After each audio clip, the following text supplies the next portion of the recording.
Okay, so good afternoon and welcome back. Uh, we now want to look at chapter number 2. In this particular chapter, I want to take you through how to do output in PHP, and I'm also going to teach you how to uh, really the different types of data that you can have in PHP. So that's really what we're going to look at. So let's jump right in. Now, in PHP, there are two ways in which you can output data. You can do that using the echo or the print functions. Now, they do the same thing, which is output data to the screen, but they have a few differences. One of them being echo has no return value. So you know that a function can return a value or not return a value. So echo has no return value. It will just output and not return anything. On the other hand, print has a return value. It returns a value of 1 so that it can be used, for example, in an expression. The other difference is that echo can take multiple parameters. Again, when it comes to functions, you know that a function can either take 0, 1, or more parameters. On the other hand, print can only take one parameter. A parameter is also called an argument. Now, echo is considered just a little bit faster compared to print. So that's the other difference between them. Now, this is the echo statement. Now, whenever you use echo, you can either use it with or without the brackets. So the examples we've seen so far has been without brackets, like this example here. Now, it's important to note that other than strings, you can also output HTML tags in PHP using echo. So for example, this particular line of code will output a heading 2. So this text, PHP is fun, is going to be formatted as a heading 2 in HTML. Then we have this one here. Also with the HTML tag, the break. So it's going to insert a new line after that so that this can begin from a new line. And then we have this one. And you can also do this. So here we're simply using the comma to concatenate these different strings.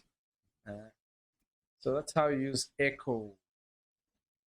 Now you can also use echo to print out variables, like in this example. So this one is printing out the variable text1, which has been declared and initialized here. So as you can see, we're also concatenating. So open heading 1 tag, close heading 1 tag, then the variable in between. We are concatenating using the dots.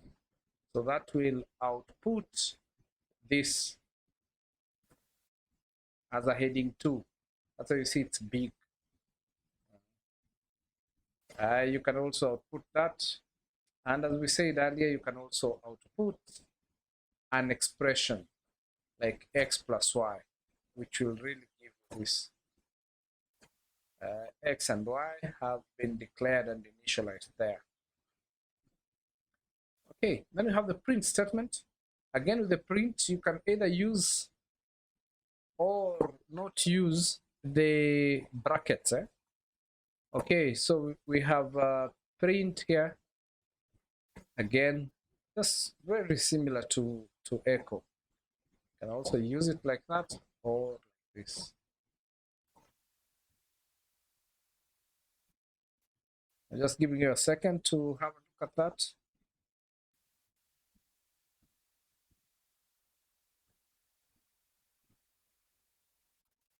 Okay. Then print can also be used to print out the value of variables, like here. We are printing text1. Here we are printing an expression. So not different from echo really. So if you can remember, print is also used in C++. Okay, now as we said, PHP is a loosely typed language, meaning you don't have to specify the data type of a variable when you're declaring it. But from PHP 7, you can actually do that. And therefore, it's important to understand the different types of data that PHP supports. So this is the list. That is the list of the data types that PHP supports. So string, integer, float, Boolean, array, object, null, and another one called resource there. So the first data type is called string. String is simply a sequence of characters. Normally, this sequence of characters, we put them in between single or double quotes, like how we've done it here.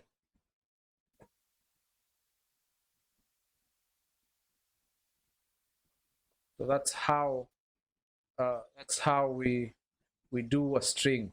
So for example, we might be doing something like first name is equals to John, like that.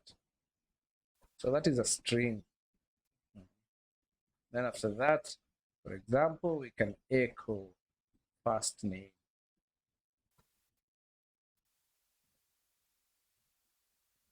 So that's how we declare and initialize a string.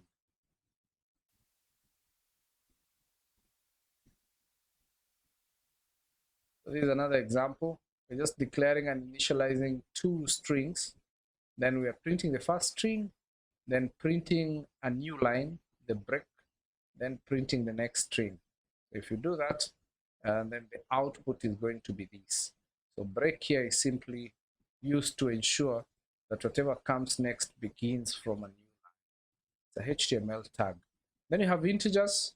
Integers is any non-decimal number.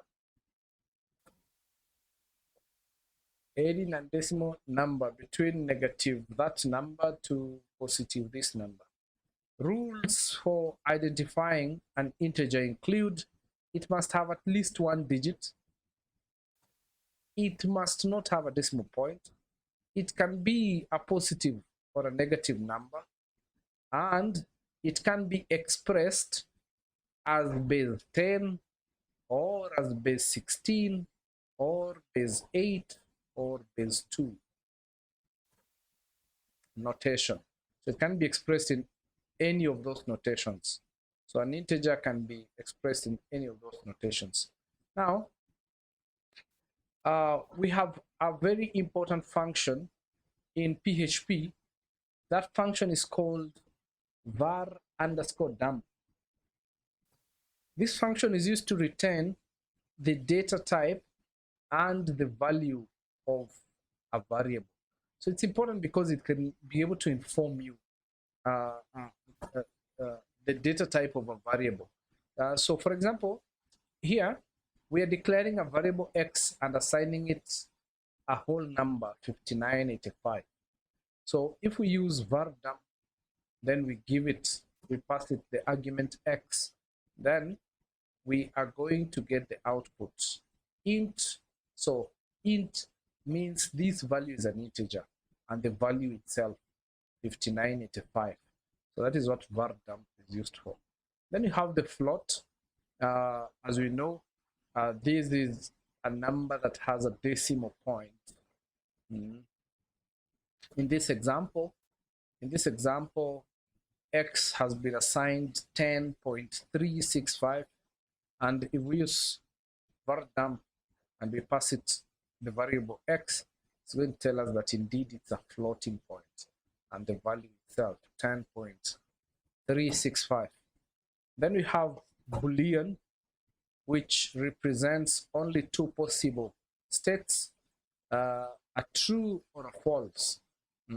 Now, Boolean are very important, especially when it comes to conditional testing. When you're using conditional operators and things like the if statements. So they're very important for that. So a Boolean variable can either have a true or a false. So that is also important. Then the other data type that is important is an array. Now, an array is not any different from a variable, only that it's able to store more than one value. So all the other variables we've looked at so far can only store a single value. For example,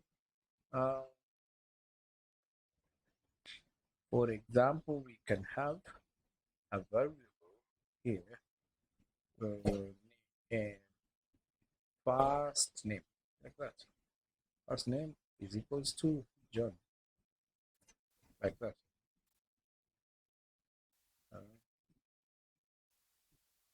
Otherwise, we can also have an array. Full name is equals to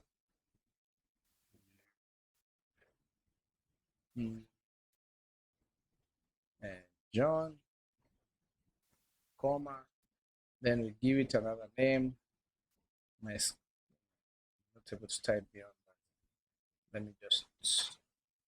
me just type it here, from here, so that you can see. So we can declare an array. You declare an array simply by putting square brackets like that. So we can have the first name is John, then comma, then second name, for example, Wanjala, like that.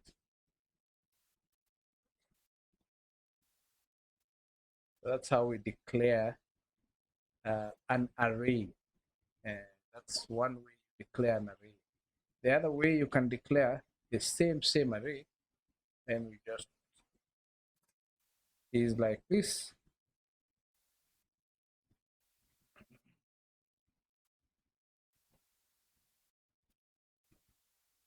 Is like this. You declare the variable, then you equate it to array, then you give it the values. So here we are storing 3 different values for the cars, Volvo, Toyota. We can still use var_dump to find out the values of an array. So it's going to give us the array and the size. So the data type is an array. The size is 3, meaning it has 3 values in it. 1, 2, 3. Then it's going to give us the index of the array, 0. And the size of the value inside it, it's a string with 5 values, and the value is Volvo. Then the second index is index number 1, string with 3, and the value is BMW. Then the third index is index number 2. It's a string. It has 6 values, and it's a Toyota. So that's what we call an array. It's able to store more than one value. And then we have an object. When you're doing OOP, which I expect you've already done, then you must have created a class.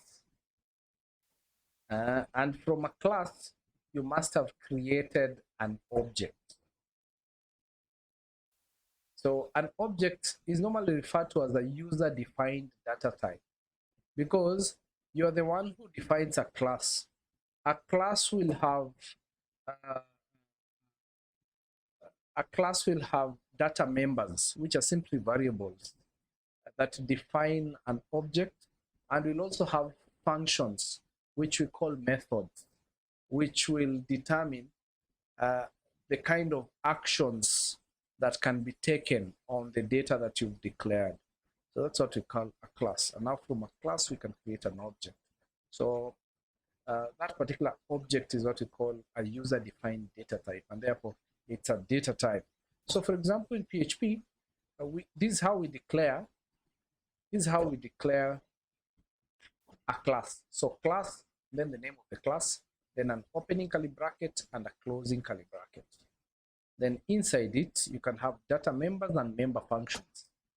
For this function, for this class, we only have a single member function called car.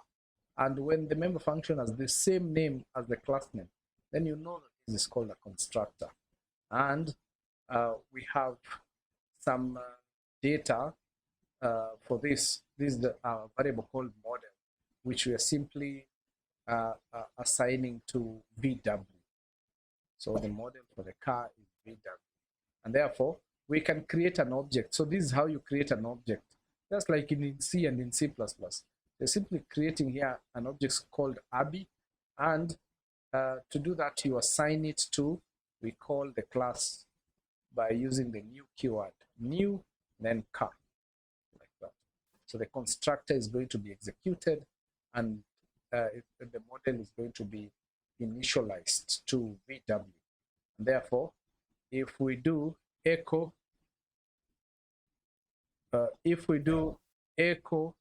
Habi, then we use that arrow operator model, then it's going to output VW.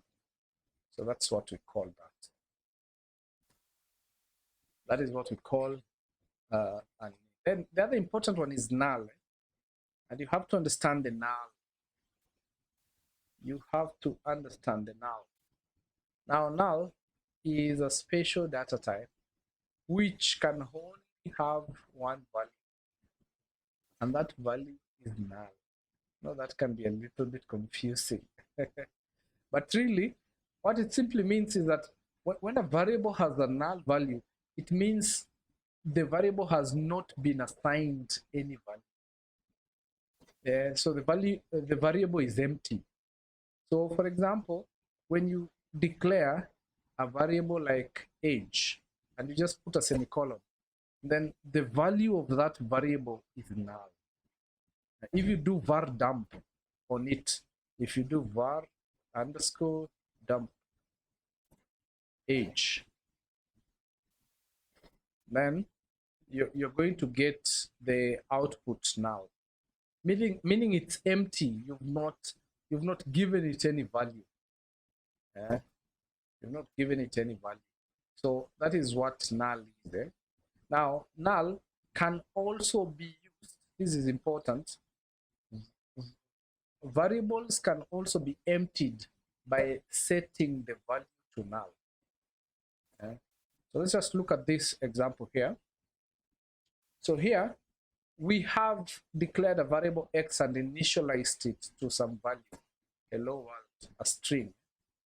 But again, we've given the value x the null value. So we've initialized it again to null.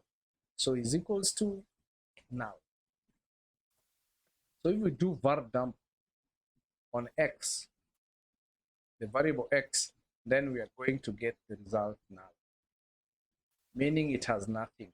So whenever you want to empty, let me just call it empty. Whenever you want to empty your variable, you want to reset it to nothing, then you assign it the value now. So that's very important to remember. Okay, now PHP string functions.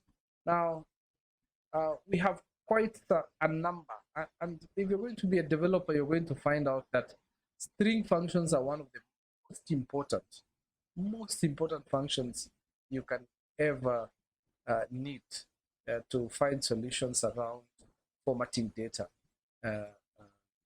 before saving them, for example, in the database. Now, string functions are used to manipulate. They are used to manipulate strings. Let's have a look at a number of them. These are, for example, str for string, len for length. So this is called string length and is used to return the number of characters in a string. So for example, if we do echo strlen, then we put hello world inside, and the output is going to be 12 because it has 12 characters there. So 1, 2, 3, 4, 5, space 6, 7, 8, 9, 10, 11, 12. So that is what that does. It's very important. You can use it to do a number of things. Then we have a string word count. So you can already tell what it does. String word count. So if you call string word count and you pass it hello one, then it's going to return 2 because it sees 2 words.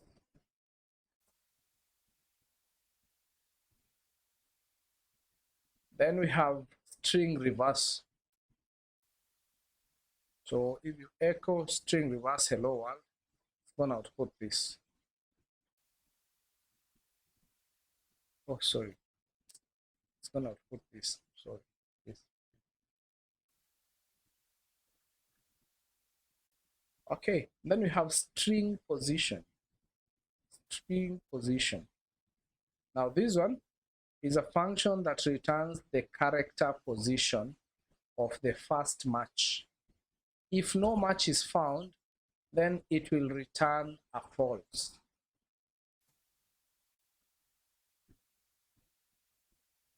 Now, if you know how to declare a string, for example, in C++, you know that a string is simply an array of characters, and the first position of an array is normally 0. So that is what this statement is trying to say. So if we do echo string position hello world, then comma. So the second argument you're giving this function is the string it's supposed to find. The string it's supposed to find. So we want you to find world. So the output is going to be 6. Why 6? Because it's going to count 0, 1, 2, 3, 4, 5. So it's going to return 6 because it has found world from position number 6. So we say that this is position number 0. This is what this statement is saying. That H here is on position number 0 and not position number 1. So I hope that is clear. Then we have string replace. Yes, you guessed it right. It's used to replace text within a string. So you give it a string to find, the string to replace it with, and now the entire string. So here, this world is going to be replaced with dolly when we echo it to get the output hello dolly. Instead of hello world is going to be replaced with dolly. It's important that you get that. So this is what you want to find, this is what you want to replace it with, and this is the entire text. So don't forget that. So actually, this is just a short list of some of the string functions, but if you want to have a comprehensive, the entire list, you can visit this. I'm also giving you that as a supplemental reading. So if you want to understand more string functions, you can have a look at that list. It's going to give you some more. Then the other data type, not really, but here now we just want to understand what we call PHP numbers. It's important that we understand that. Okay, so one thing to notice about PHP is that it provides automatic data type conversion. Now, if you assign an integer value to a variable, now what that means, automatic data type conversion, then the type of the variable will automatically be an integer. Then, if you assign it a string, then the type of that variable will change to a string. Now that is what we call automatic data type conversion. However, as I said, this can bring problems. It can make your code to break, because if you had assigned it an integer, then you go on later and assign it a string, then you try and insert that to the database, and maybe you are inserting it into a field that is expecting an integer, then you see you're going to get an error. That is what we call breaking your code. It's going to bring issues within your code. Now, for example, for integers, we have several functions that can be used to confirm that a value is an integer. So the first function is called isInt. This one here, isInt. So you really want to know whether this number 5, is it an integer or is it a string? Because 5 can still be a string. I know you're wondering how. So for example, we can have age. Age is equals to 5. So if you do that, then age here is a string. But if you do age is equals to 5, then age here is an integer. On the other hand, if you do age is equals to 5.0, that's 5.0, right? Then age here is a float. So you can use either of this function to check. You can use either of this function to check whether it's an integer. So if it's an integer, it will return true. If it's not an integer, then it will return false. These are some of the functions that we use, for example, to confirm if the ID number is an integer before we save it maybe to the database, if the national ID number. So we use the isInt function to check, did the user really input an integer value? Because we don't want, maybe in the database, the ID number field, we've declared it as an integer. So we don't want to try and save something that is not an integer there, because it's gonna bring an error. So this is just an example. So if we have x is equals to 5985, if we do var dump, then we use isInt. Remember here we're just calling two functions. So remember, var dump will return the data type. isInt, on the other hand, will check. isInt here will. Let me just do this again. So this is going to be executed first. So this function inside here is going to be executed first. isInt. So it's going to return a true, because indeed 5985 is a what? Because 5985 is an integer. Now after that, this function is going to be run, var dump. And when you do that, it's going to print out this. That true is actually a Boolean value, and the value is true. Now, the second one here, we are declaring x, assigning it to 59.85. Then we go ahead here and call the function isInt. So of course it's going to return false. Then we do var dump on false, and it's going to return bool. It's of type Boolean, and the value is a false. I hope you've understood how isInt is used to return either true or a false. Okay, and then we also have the PHP floats. So a float is any number with a decimal point, and we can also use the is_float or is_double to check whether a number is truly a float. So here we are declaring a float, and if we do var dump on is_float on x, then we're going to get true, because indeed x has been assigned to a decimal number. Now this is the other confusing, a little bit confusing, but very important bit when it comes to understanding PHP numbers. There is what we call numerical numerical strings. Numerical strings. A good example of a numerical string, for example, is when we do 5, like that. So if we do, for example, var dump on this, then we do is int, so is int age, like that. Sorry. If we do that, then this is simply going to print out bool false.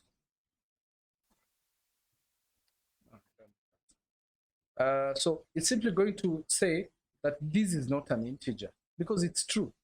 It's very true. This is not an integer. This is not an integer. But this is indeed what we call a numerical string. Yes, it's a string, but it's a number with no characters. It's just a number between 0 to 9, formed with numbers between 0 to 9. So this is what we call a numerical string. So if you use is int, then you're going to get false, even though really this is actually an integer. So this is what we call a numerical string. Now, if for example in your application you have enter your national ID number, like that, then below it, of course, you have this. Now, if someone enters their ID number, for example, 5282, like that. Now, when you take this value and submit it to PHP, it's actually going to be a numerical string. So that's one thing you really must understand, that this value is not going to be an integer, but a numerical string. And therefore, if you test it using is int, you might give the user a wrong feedback that they have not entered an integer, but actually they entered an integer. But whenever you input any integer on a HTML form, then it is submitted to PHP as a numerical string. And that's why it's important that you understand what a numerical string is. So let's look at these examples. So here we just have an integer, 5985 assigned to x. If we do var dump, of course we expect to get true when we use. So the function that is used to check numerical strings is this, is underscore numeric. We're going to return true. Now here we are declaring a numerical string. So if you do that, it will also return true. And in fact, with PHP, you can be able to add a numerical string to an integer. So again, if you use this numeric, you can get true. So here what happens is what we're going to learn next, something called typecasting, changing the type. So this is going to be converted from a string to a floating point. Then this one is going to be converted from an integer to a float, to 100.0. Then now it's going to be added. It's going to be added like that. So that's how that is going to be done. Okay. Then of course we have just a normal string, and now if we use is numeric, of course we are going to get false, because that is not an integer. It's not an integer or a numerical string. That's how that really is used. So just like in C and C++, we have typecasting in PHP. Typecasting is simply changing the data type of a value from one type to another, if it's possible. So for example, you might want to cast a numerical string into a float or into an integer. So for such, you normally use these functions. If you want to cast something to an integer, you use int or integer or int val. They're used to convert a value into an integer. So let's have a look at this example. So here we want to cast a float to an integer. So we have 23,465.768. So we declare a variable, then we use this function like this. Then the name of the variable with the float, so x. So if we do that and we echo, then you see that we get a whole number, because now we've gotten rid of this decimal part. We've gotten rid of it. On the other hand, here we want to change it from a numerical string to an integer. So we've declared x and assigned it a numerical string, and now we want to cast it to an integer. So if we print that, then we get that. We get a whole number. So it's going to get rid of the quotes, and then also get rid of this bit, the decimal bit. So it's converted it from a numerical floating point, then to a floating point, then from a floating point to an integer. So that's how we do that. So ladies and gentlemen, that is the end of chapter number 2, which also marks the end of our lesson today. I hope you've learned some new stuff about PHP, and I hope it's been exciting. It will be more clearer and exciting when we do the practical. Otherwise, thank you for your cooperation. Enjoy the rest of your weekend. I'll communicate further with your class rep on the quizzes. Asanteni sana.